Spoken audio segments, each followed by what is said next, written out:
अस्सलाम वालेकुम वरहमतुल्लाहि वबरकातुहू। आज जो हम लेक्चर 3 को डिस्कस करेंगे नंबर सिस्टम के रिलेटेड। देखिए, आज जो हमें समझना है, आज पहले हम समझेंगे रैशनल एंड इर्रेशनल बेसिक से कंसेप्ट को। उसके बाद मैं अपनी तरफ से आपको सिखाने वाला हूं एडिशन, सब्ट्रैक्शन, मल्टीप्लिकेशन, डिवीजन क्यों सिखाने वाला हूं। देखिए, वैसे शायद बहुत सारे ऐसे होंगे जिन्हें आता होगा, लेकिन बहुत सारे ऐसे भी होते हैं, मुझे पता है कि जिन्हें नहीं आता है। चाहे क्यों ना आप बड़े बड़े एग्जामिनेशंस की प्रिपरेशन भी करते हो, लेकिन डाउट में वो लोग रहते हैं। ठीक, तो उस वजह से मैंने सोचा कि हम इस वीडियो में जो रैशनल नंबर्स को डिस्कस करें। रैशनल नंबर्स को डिस्कस करने के बाद, रैशनल एंड इर्रेशनल को डिस्कस करने के बाद, उसके बाद थोड़े से 10-15 मिनट में मैं आपको वो सिखा दूं। और अगला वाला जो टॉपिक होगा वो फिर डिविजिबिलिटी रूल पे होगा। तो उसके बाद जो हम थोड़े से एडवांस क्वेश्चन भी देखेंगे और एडवांस लेवल को भी डिस्कस करेंगे। ठीक है, तो चले हम पहले आगे चलते हैं। तो क्या हमें आज समझना होगा? आज हमें समझना है कि ये जो रैशनल है, ये रैशनल नंबर किस चीज का नाम है? रैशनल नंबर किसे कहते हैं? ठीक, रैशनल नंबर किसे कहते हैं? व्हाट अबाउट ना नीचे। तो रैशनल नंबर किसे कहते हैं? देखिए, अगर सिंपल भाषा में समझाया जाए, जिन नंबर्स के आप हिस्से कर सकते हो उन्हें रैशनल कहते हैं, जिनके नहीं कर सकते उन्हें इर्रेशनल कहते हैं। यह तो हुई आसान सी और सादी सी भाषा जिसमें जो मैंने इनसे समझा है, जो मैं समझता हूं। ठीक है, बाकी किताबों की जो भाषा होगी वो हम लिखेंगे। देखिए, किताबों की लैंग्वेज में किसे रैशनल कहा जाता है? रैशनल वो नंबर्स होते हैं, रैशनल नंबर्स वो नंबर्स होते हैं, those numbers which can be written। अब ऐसे नहीं लिखेंगे, हम उर्दू में लिखा करेंगे, इन the form of P by Q। ठीक है, Q 0 के बराबर नहीं होना चाहिए, where Q is not equal to 0। ठीक, P and Q are integers. देखिए, यहां पे मैं थोड़ा सा आपको समझा दूं, पहले डेफिनेशन को समझा देता हूं, आफ्टरवर्ड्स एक बात आपसे मैं करता हूं, वो बात भी की जाएगी। ठीक, देखिए, मैं क्या बताना चाहता हूं कि रैशनल नंबर्स, किन नंबर्स को हम लोग कहते हैं? वो नंबर्स जिनको आप P बाई Q की फॉर्म में लिख सकते हैं, जहां पे Q 0 के बराबर नहीं होगा और P एंड Q इंटीजर्स होने चाहिए। ठीक है, P एंड Q क्या होने चाहिए? P एंड Q क्या होंगे? इंटीजर्स होंगे। अब बात को समझते हैं। देखिए, अगर मैंने आपसे कहा 7 डिवाइडेड बाई 5, 7/5। अब P की जगह पे है 7, Q की जगह पे क्या है 5। अब अगर इसी तरीके से मैं बात करता हूं 9 डिवाइडेड बाई 0, आपसे मैं कहता हूं ये रैशनल है 110%, ये रैशनल है। क्या ये वाला रैशनल है? ये वाला रैशनल बिल्कुल भी नहीं है, ये रैशनल नहीं है। क्यों रैशनल नहीं है? ये रैशनल नहीं है, किस वजह से? क्योंकि Q 0 के बराबर है। Q 0 के बराबर नहीं होना चाहिए, इसमें Q 0 के बराबर है, इस वजह से रैशनल नहीं है। ठीक, मैंने आपसे अगर कहा -3 डिवाइडेड बाई -2, ये रैशनल है 110%, ये P की जगह पे, ये Q की जगह पे। मुझे उम्मीद है कि आपको थोड़ी सी बात समझ आ चुकी होगी। अगर मैं 22/7 कहता हूं, ये 22/7, ये पाई नहीं कहना, पाई रैशनल है, मैं बताऊंगा वो 22 P और ये Q की जगह पे। तो आपको थोड़ी सी समझ आ गई कि रैशनल किस फॉर्म में क्या चीजें होती है इसमें। ठीक, लेकिन अगर मैं आपसे कहता हूं, बात समझना, यहां पे कुछ चीजों को आप नोट डाउन करें, जो मैं आपको बोलूंगा, कुछ चीजें मैं आपको बोलूंगा वो आप नोट डाउन करते रहना। पहली बात, हम क्यों ऐसा नहीं लिख पा रहे? क्या हम ये नहीं लिख सकते? ये क्या हमारे पास है? P बाई Q क्या है? P बाई Q एक फ्रैक्शन है। ठीक, हम इतना भी तो लिख सकते थे, rational numbers are those numbers which can be written in the form of fraction. लेकिन आप याद रखिए, हम क्यों लिख रहे हैं P बाई Q? फिर P एंड Q को इंटीजर्स क्यों कह रहे हैं? बात समझना आप एक अच्छी तरीके से। देखिए, अब जहां तक फ्रैक्शन क्यों नहीं लिखी जा रही है, फ्रैक्शन में खाली आते हैं आपके पॉजिटिव नंबर्स। क्या आते हैं फ्रैक्शन में? क्या आते हैं खाली positive integers, positive integers, positive integers.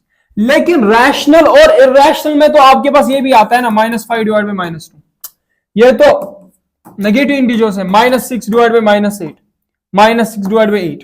क्योंकि फ्रैक्शन इसलिए नहीं लिख सकते, फ्रैक्शन में खाली पॉजिटिव इंटीजर्स आते हैं, इस वजह से हम यहां पे फ्रैक्शन नहीं लिख ले, इस वजह से हम लिख ले पी एंड क्यू इंटीजर्स होंगे। हम इसी तरीके से एग्जांपल देते हैं पी बाई क्यू, हम इस पी बाई क्यू को क्या कहेंगे? फ्रैक्शन कहेंगे।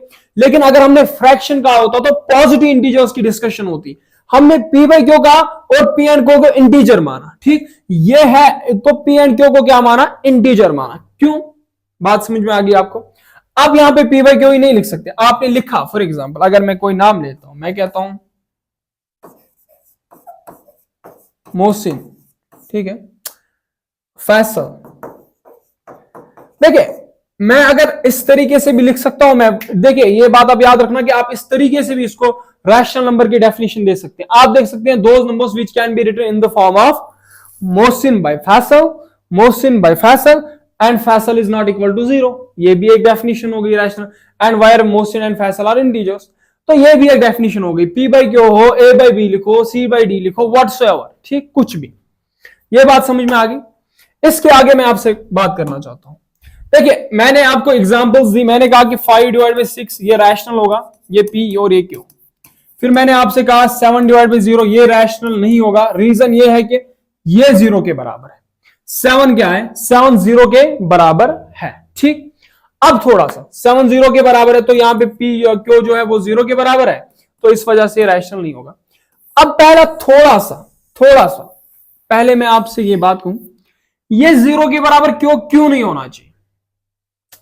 क्यों नहीं होना चाहिए? अगर इसकी थोड़ी सी बात की जाए, देखिए मैं आपको सिंपल भाषा में समझाने की कोशिश करूंगा। अगर मैं आपको कहता हूं 7 डिवाइड बाई 2, जरा इसका मतलब बताओ। 7 के 2 हिस्से कर लो, कितना कितना आएगा? 3.5, ठीक। 5 डिवाइड बाई 2 कितना आएगा? 2.5, 2 हिस्से करके। लेकिन अगर मैं आपको कहता हूं, मैं कहता हूं 5, जरा मुझे बताओ इस 5 का अगर कोई हिस्सा नहीं हुआ होगा तो कितने हिस्से हुए होंगे? एक हिस्सा, क्योंकि जिसके डिनोमिनेटर में कुछ नहीं होता उसके डिनोमिनेटर में क्या होता है? 1 होता है। बात समझ में आ रही? जिसके डिनोमिनेटर में कुछ नहीं होता उसके डिनोमिनेटर में क्या होता है? उसके डिनोमिनेटर में 1 होता है। मतलब जिसका कोई हिस्सा नहीं हुआ होता है उसका फिर भी एक हिस्सा हुआ होता है। 7 कोई हिस्सा नहीं तो डिनोमिनेटर में क्या होगा? 1। मतलब जिसका कोई हिस्सा नहीं उसका एक हिस्सा हुआ होता है। जरा मुझे बताओ सिंपल भाषा में समझे, मैं कहूं 8 डिवाइडेड बाई 0, मतलब 8 का कोई भी हिस्सा नहीं हुआ है। ये पॉसिबल है? 8 का कोई भी हिस्सा, क्योंकि जब कुछ नहीं होता तब एक हिस्सा तब भी हुआ होता है, तो मतलब ये पॉसिबल नहीं है, ये पॉसिबल नहीं है। तो ये तो हुई कश्मीरी भाषा। लेकिन फिर से हम थोड़ा सा आगे चलते हैं। देखिए अगर मैं आपको कहता हूं, कश्मीरी भाषा नहीं हुई, उर्दू भाषा में हुआ कश्मीरी कंसेप्ट। तो अगर मैं आपसे कहता हूं, मैं आपसे कहता हूं कि 8 डिवाइडेड बाई 0, बहुत सारे लोग इंफिनिटी वाला कंसेप्ट लगा देते, कहते हैं कि इसकी वैल्यू इंफिनिटी होती है। बात समझना, 8 डिवाइड बाई 0 की वैल्यू इंफिनिटी होती है। ये बात गलत है, ऐसा हम नहीं कह सकते, ऐसा हम नहीं कह सकते। क्यों नहीं कह सकते मैं समझा दूं। देखिए आप 8 डिवाइडेड बाई 0 को लिख सकते हैं नॉट डिफाइनेड, ठीक। इन्फिनिटी वाला कंसेप्ट अलग है। इन्फिनिटी का कंसेप्ट ऐसा है, अगर आप लिखते हो 8 डिवाइडेड बाई 0.000000005, अब इसको आप कह सकते हैं इन्फिनिटी। बात समझो, 8 डिवाइडेड बाई 0, अगर डिवाइड में 0 हो, अगर डिनोमिनेटर में 0 हो, वो होता है नॉट डिफाइनेड। लेकिन इन्फिनिटी किसे कहेंगे? देखिए आप कंसेप्ट को अच्छी तरीके से समझना। अगर इन्फिनिटी की मैं बात करूं, अगर मैं बात करूं इन्फिनिटी की, ये बात आपको समझ में आ गई, मैं समझा देता हूं। अगर मैं बात करता हूं 8 डिवाइडेड बाई 0, मैंने कहा ये होगा नॉट डिफाइनेड। लेकिन अगर मैं कहता हूं 8 डिवाइडेड बाई 0.00000000001, तो ये वाला होगा इन्फिनिटी। अब कहां पे मैं कह सकता हूं नॉट डिफाइनेड, कहां पे मैं कह सकता हूं इन्फिनिटी। तो मतलब जहां पे डिवाइड में 0 वो होगा हमारे पास नॉट डिफाइनेड, और फिर इन्फिनिटी कहां पे, जहां पे न्यूमिनेटर और डिनोमिनेटर में, अगर डिनोमिनेटर में नंबर न्यूमिनेटर से बहुत ज्यादा छोटा हुआ तो वहां पे आप इन्फिनिटी लिख सकते हैं। बात समझ में आ गई। मतलब ये जो डिनोमिनेटर में नंबर होगा, अगर ये डिनोमिनेटर में नंबर जो है ये टेंडिंग टू 0 है, क्या है, टेंडिंग टू 0 है, तब आप इसे इन्फिनिटी लिख सकते हो। बात समझ में आ गई। मतलब इन्फिनिटी वहां पे लिखा जा सकता है जहां पे न्यूमिनेटर में जो नंबर वो जो डिनोमिनेटर में नंबर वो न्यूमिनेटर से बहुत ही ज्यादा छोटा हो। तो ये बात आपको समझ आ गई। अब इसी तरीके से अगर मैं बात करता हूं 0 डिवाइड बाई 0, तो बाबा ये भी नॉट डिफाइनेड होगा। आप डिफाइन ही नहीं कर पाओगे। क्यों डिफाइन ही नहीं कर पाओगे, क्यों डिफाइन नहीं कर पाओगे, जरा देखो, जरा देखो। अगर मैं आपसे कहता हूं 0 डिवाइड बाई 0, 0 का क्या मल्टीप्लाई दूं 0 बन जाए, अगर 1 से मल्टीप्लाई दूंगा तब भी 0 बन जाएगा, 2 से मल्टीप्लाई तब भी, अरे 0 2 जार 0, 0 3 जार 0, 0 5 जार 0, आप किसी भी नंबर से दे दो। तो इस वजह से हम कहते हैं ये किसके बराबर है, 0 के बराबर। देखो फिर से समझाता हूं, एक अलग पेज में डिस्कस करते हैं इसका। ओ यार हो गया। तो समझो बात को, मैंने आपसे कहा कि 0 डिवाइडेड बाई 0 ये नॉट डिफाइनेड है। अब नॉट डिफाइनेड किस वजह से है, ये बात समझना। मैंने आपसे अगर कहा 0 डिवाइड बाई 0, समझना बात को, 0 को 1 से मल्टीप्लाई देता हूं तब भी 0 मिलता है। बात समझना। 0 को 2 से मल्टीप्लाई देता हूं तब भी 0 मिलता है। 0 को 3 से मल्टीप्लाई देता हूं तब भी 0 मिलता है। 0 को 4 से मल्टीप्लाई देता हूं तब भी 0 मिलता है। 0 को 1000 से मल्टीप्लाई देता हूं तब भी 0 मिलता है। 0 को 10,000 से मल्टीप्लाई देता हूं तब भी 0 मिलता है। बात समझना। तो 0 डिवाइड बाई 0 मतलब हम ये डिसाइड ही नहीं कर पाते हैं कि कोफिशिएंट इसका क्या होगा। हम डिसाइड ही नहीं कर पाते हैं कि इसका कोफिशिएंट क्या होगा, क्योंकि यहां पे बहुत सारे ऐसे कोफिशिएंट्स है कि जिसको मल्टीप्लाई करने पे हमें 0 मिलता है, इसलिए हम डिफाइन ही नहीं कर पाते हैं। तो इसलिए हम इसे कहते हैं नॉट डिफाइनेड। ये बात भी आपको समझ आ चुकी होगी।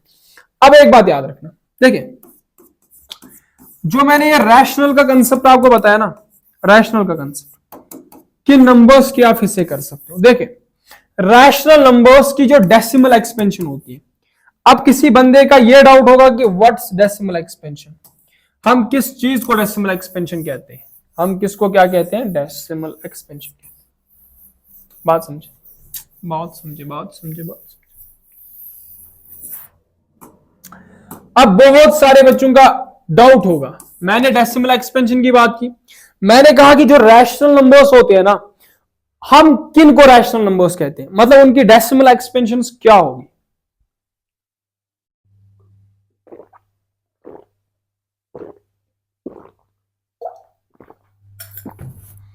देखिए मैं लिखता हूं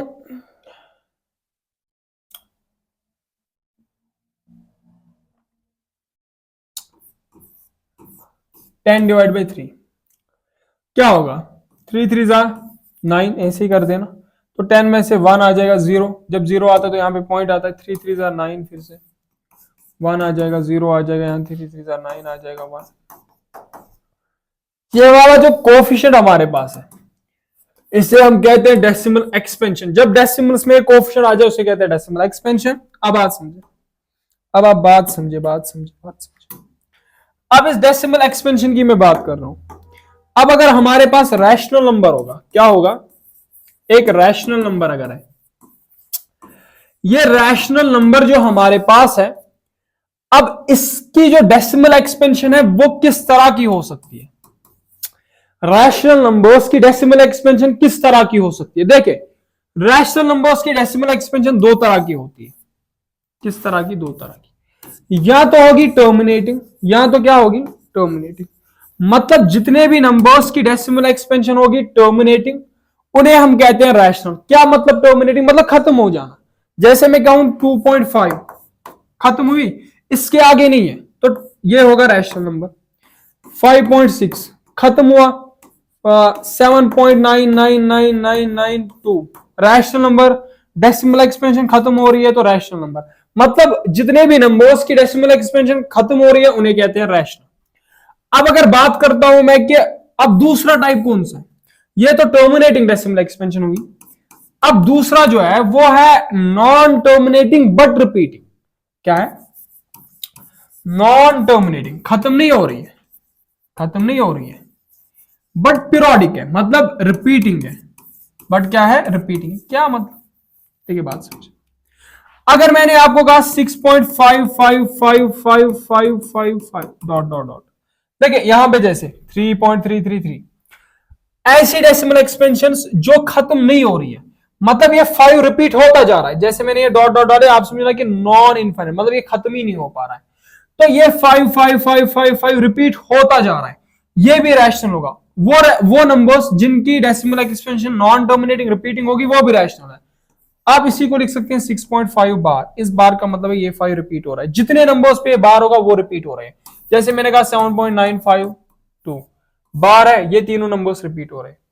अगर मैंने कहा 3.53652, ठीक, वेट ऑन।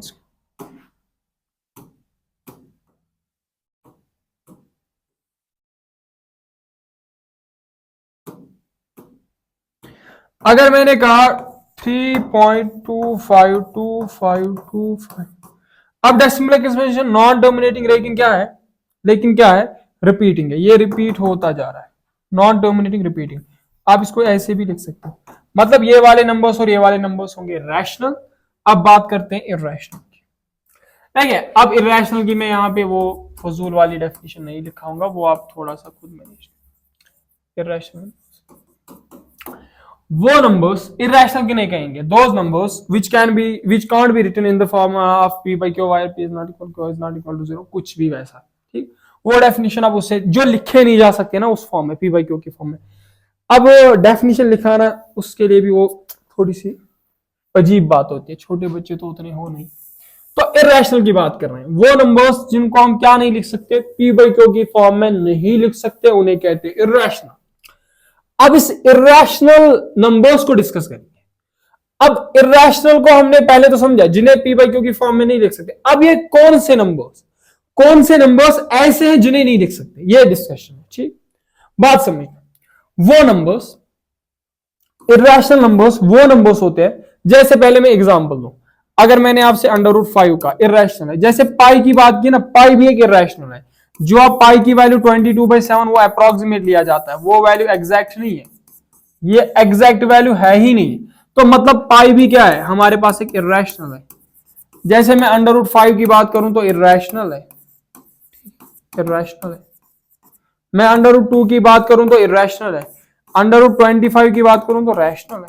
फिर समझा देंगे इस बात को, लेकिन पहले ये डिस्कशन है कि ये जो इरेशनल नंबर्स है हमारे पास, ये कौन से नंबर्स हैं जिन्हें हम p by q की फॉर्म में नहीं लिख सकते।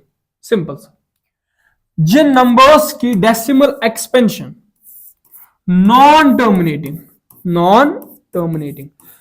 खत्म ना हो, नॉन टर्मिनेटिंग हो और नॉन रिपीटिंग हो, नॉन पीरियोडिक हो, नॉन रिपीटिंग हो, बस काम तमाम। हैंडराइटिंग बहुत जबरदस्त जा रही है। मतलब जितने भी नंबर्स की डेसिमल एक्सपेंशन नॉन टर्मिनेटिंग और नॉन रिपीटिंग हो, ना टर्मिनेट हो ना रिपीट हो, उन्हें कहते हैं इरेशनल। उनके हिस्से नहीं किए जा सकते, उनको p by q की फॉर्म में नहीं लिखा जा सकता है। जैसे बात की जाए, अगर मैं आपसे कहता हूं 2.5367124543 डॉट डॉट डॉट, ये होगा इरेशनल, क्योंकि ना तो इसकी डेसिमल एक्सपेंशन क्या हो रही है, ना खत्म हो रही है ना रिपीट हो रही है, काम तमाम।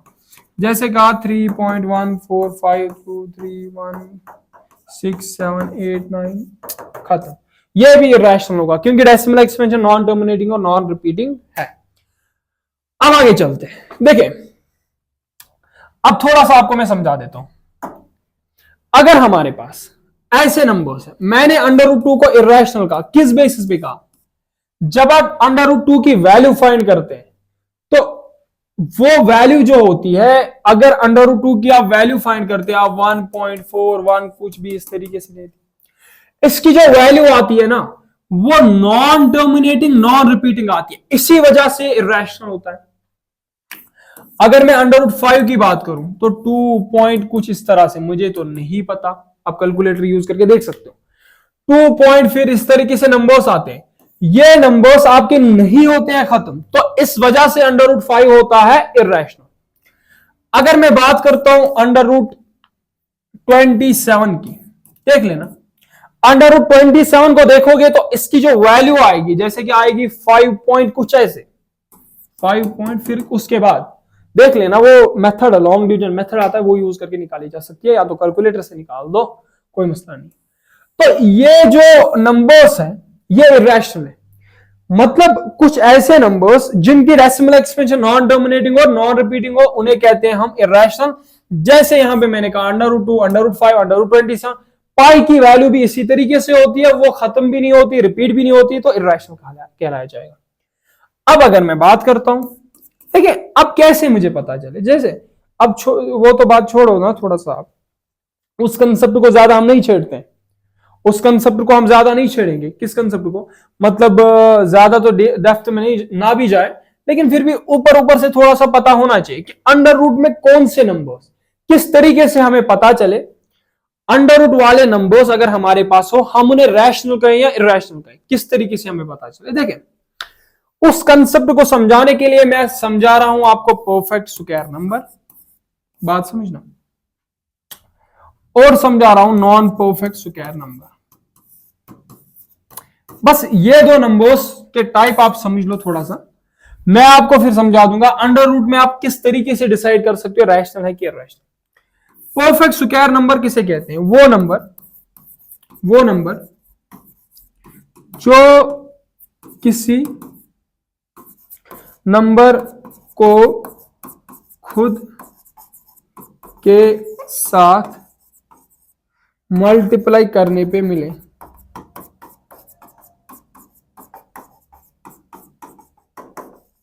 क्या, अगर मैंने 1 की बात की, 1 इंटू 1 1 होता है, मतलब 1 को खुद के साथ मल्टीप्लाई करते हैं तो 1 मिलता है। 4 की बात की, 2 इंटू 2 4, 2 को खुद के साथ मल्टीप्लाई किया तो 4 मिला, इसको कहेंगे परफेक्ट स्क्वायर नंबर। मतलब जितने भी नंबर्स हमारे पास है, अगर वो किसी नंबर को खुद के साथ मल्टीप्लाई करने पे मिलते हैं, उन्हें कहते हैं परफेक्ट स्क्वायर नंबर्स।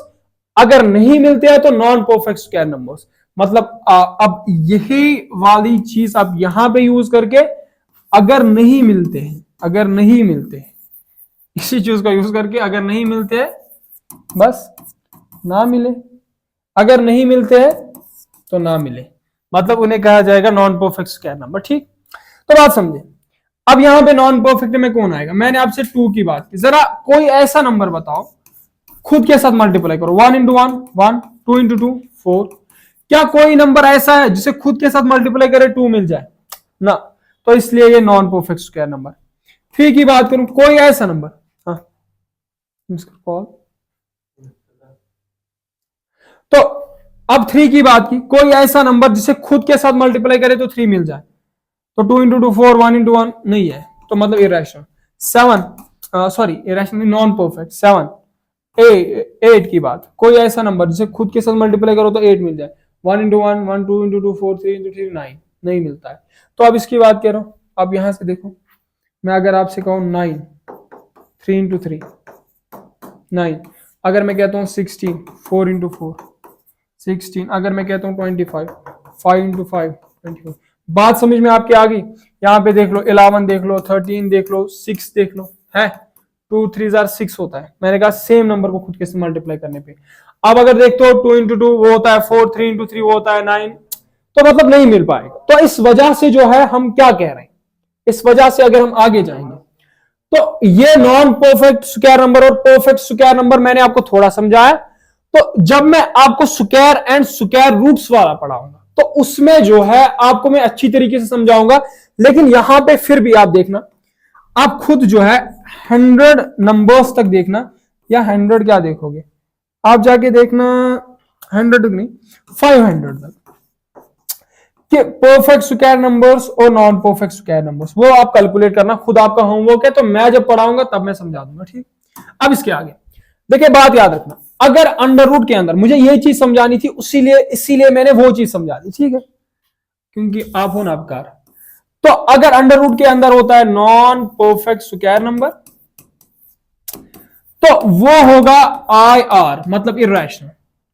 अगर अंडर रूट के होता है परफेक्ट स्क्वायर नंबर वो होगा रैशनल। इसको समझा दूंगा मैं इस तरीके से। अंडर रूट के अंदर 3 है क्या, नॉन परफेक्ट, मतलब ये होगा इर्रेशनल। अंडर रूट के अंदर 5 है नॉन परफेक्ट, मतलब ये होगा इर्रेशनल। अंडर रूट के अंदर 17 है नॉन परफेक्ट, मतलब ये होगा इर्रेशनल। बात समझ में आ गई। अंडर रूट के अंदर 4 ये होगा रैशनल, क्योंकि अंडर रूट के अंदर 4, देखिए अंडर रूट का मतलब है कोई एक ऐसा नंबर जिसे खुद के साथ मल्टीप्लाई करे तो 2 मिल जाए, तो 4 इंटू 2 इंटू 2 4, तो 1 2 आंसर होगा, बस ये याद रखना। मैं करूं बात 25 की। 25 हमारे पास क्या है, परफेक्ट स्क्वायर नंबर, तो 25 है परफेक्ट स्क्वायर नंबर। इसका आंसर 5 इंटू 5 दो में से एक आंसर आता है, 5 होगा इसका आंसर, तो ये होगा रैशनल। मुझे इतनी बात करनी है, मुझे तो इसका आंसर को छोड़ो, आंसर मुझे नहीं बताना, मुझे रैशनल और इरैशनल की बात करनी है। 36 है परफेक्ट, 6 इंटू 6 36, ये है परफेक्ट स्क्वायर नंबर, तो ये होगा रैशनल। बात समझ में आ गई। मैंने आपको ये बात समझाई कि रैशनल और इरैशनल क्या है। तो rational perfect square number under root के अंदर, irrational sorry non perfect, wait,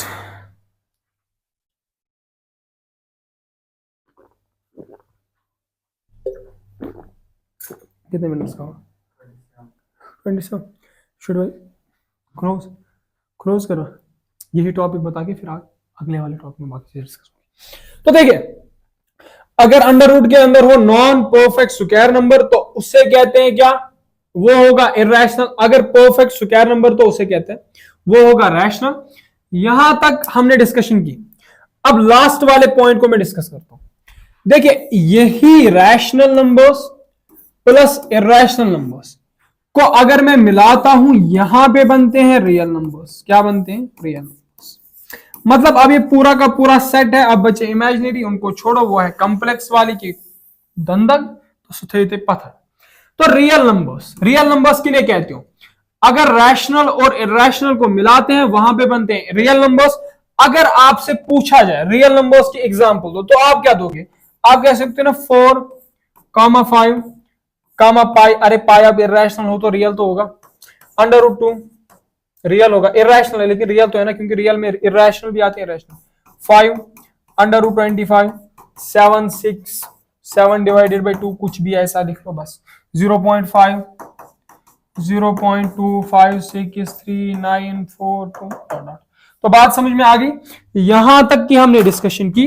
अब अगले वाले जो लेक्चर होगा उसमें क्या समझा दूंगा मैं, देखिए वो मैं अलग से रिकॉर्ड करूंगा। एक्चुअलिटी में वो मैं नहीं मान सकता कि वो नंबर सिस्टम का पार्ट है, लेकिन वो मैं आपको समझा दूंगा। उसमें मैं बेसिक से आपको एडिशन, सब्ट्रैक्शन, डिवीजन सिखा दूंगा, और अंडर रूट्स के अंदर भी डिवीजन सिखा दूंगा। अंडर रूट्स के अंदर सब्ट्रैक्शन, मल्टीप्लिकेशन सिखा दूंगा, डेसिमल मल्टीप्लिकेशन, डेसिमल डिवीजन, बाकी चीजें किस तरह से करते हैं, वो सारी चीजें हम उसमें डिस्कस करेंगे। वो वाला वीडियो सारे देखिए, क्योंकि उसमें जो है बेसिक से कंसेप्ट्स होंगे जो आपको ऐसा कॉन्फिडेंस देंगे कि आपको भी मैथमेटिक्स आएगा। बाकी आप सबको शुक्रिया। नेक्स्ट वीडियो आज भी आ सकता है, कल भी आ सकता है, तो तब तक बने रहें।